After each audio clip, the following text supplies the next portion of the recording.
muri Zimbabwe tinotendai nerutsigiro rwamunotipa each and every day pamapost ese atinoisa. Aiwa, munoratidza support, munoratidza rudo nechannel yenyu Bombshell Television. Asi kana uri munyowaniwo usati wasubscribe, usati wajoina this family, tinongoti don't forget to subscribe to our channel. It's Bombshell Television. Mushe malatest, mushe zvinopisa. Pane nyaya dzatinenge tichingokuunzirai dzakasiyana-siyana. So share, muite semucomment, mundiudzewo zvamunofunga panyaya dzese dzatinounza panapa. Tinoziva munogona kutaura, ndinoziva munogona kujaja. Saka tinochida kuti kana takuudzai nyaya, taurawo mafungiro enyu nemaonero enyu. Panounzwa nyaya dzakasiyana-siyana dzinosiririsa, dzinochemedza, dzinofadza nedzinobatanidza ukama nedzinoputsa zvekare. Ndisingadi kunyanya kupedza nguva, nyaya yandauya nayo panapa paBombshell Television muzuva ranhasi inyaya yemurume wamuri kuona apo, uyo wandaisa aro apo uyo.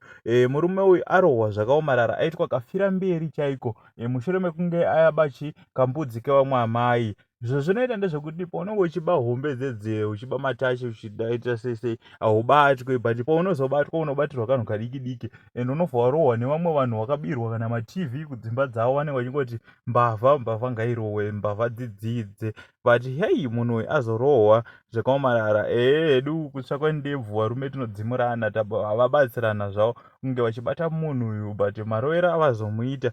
Haiwa, Aitwa Kafira Mberi chaiko. Saka da kuti mundiudze zvamunofunga kuti muchinge pabatwa mbavha, mushure mekunge mabatwa mbavha, inorohwa here Kafira Mberi kana kuti kungoitakura muchiendesa kune mapurisa? Because zvazvinozoita ndezvekuti nyaya munhu azofa, nyaya inobata vanhu vakawanda, ende inobata mwana wese. Nyangwe neakazopotsera dombo rekupedzisira ndiye anenge achitonzi ndiye akazouraya, asi rwendo runenge rwawambwa nevamwe, because vamwe vedu tineka kufarisa kana pari pavanhu, tinobva taonererwa zvekubva taenderera.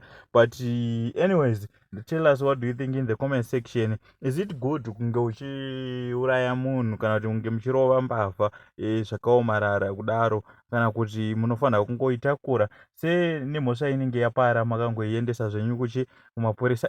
Vamwe pacho unoona kurova zvekungotose zviri normal, not kuzopfurikidza chimwero. Ndozvanga ndinazvo muzuva ranhasi guys. Rega nditende futi support yamuri kundipa, ndine mufaro wakanyanyisa nesupport yamunopa Bombshell Television. Ngazvirambe zvakadaro kunyange kwese kwamunoenda.